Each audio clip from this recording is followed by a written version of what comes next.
मुजफ्फरनगर बिहार कांग्रेस सांसद और लोकसभा नेता प्रतिपक्ष राहुल गांधी ने कहा 2014 से पहले ये वोट चोरी गुजरात में शुरू हुआ। गुजरात मॉडल आर्थिक मॉडल नहीं है, गुजरात मॉडल वोट चोरी करने का मॉडल है, जिसे ये लोग 2014 में राष्ट्रीय स्तर पर लाए। हम कुछ कहते नहीं थे क्योंकि हमारे पास कोई सबूत नहीं था, लेकिन महाराष्ट्र में हमें सबूत मिल गया।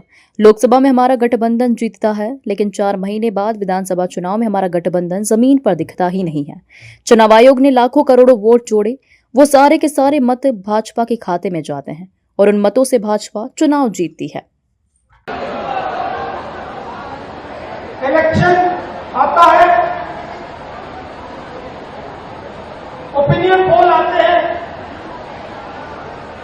और उसमें ओपिनियन पोल हमारे जो मीडिया वाले कहते हैं, हरियाणा में कहा कि कांग्रेस पार्टी जीतेगी, नरेंद्र मोदी और अमित शाह कहते हैं बीजेपी जीतेगी और आंकड़े देते हैं 300 पार। 2014 में 2019 में ओपिनियन पोल कुछ और दे रहे थे। नरेंद्र मोदी जी 2019 के चुनाव के बाद रिजल्ट आने से पहले प्रेस कॉन्फ्रेंस करते हैं, कहते हैं 300 सीटें आएंगी। हिंदुस्तान के सारे पोस्टर कुछ और कह रहे हैं, ओपिनियन पोल कुछ और कह रहे हैं। नरेंद्र मोदी कहता है 300 सीट आएंगी, कितनी आई? 300 आई। क्यों? वोट चोर। भाइयों बहनों, सच्चाई है, ये पहले गुजरात में शुरू हुआ।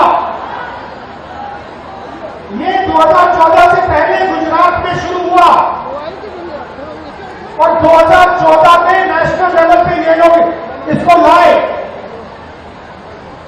गुजरात मॉडल आर्थिक मॉडल नहीं है, गुजरात मॉडल वोट चोरी करने का मॉडल है।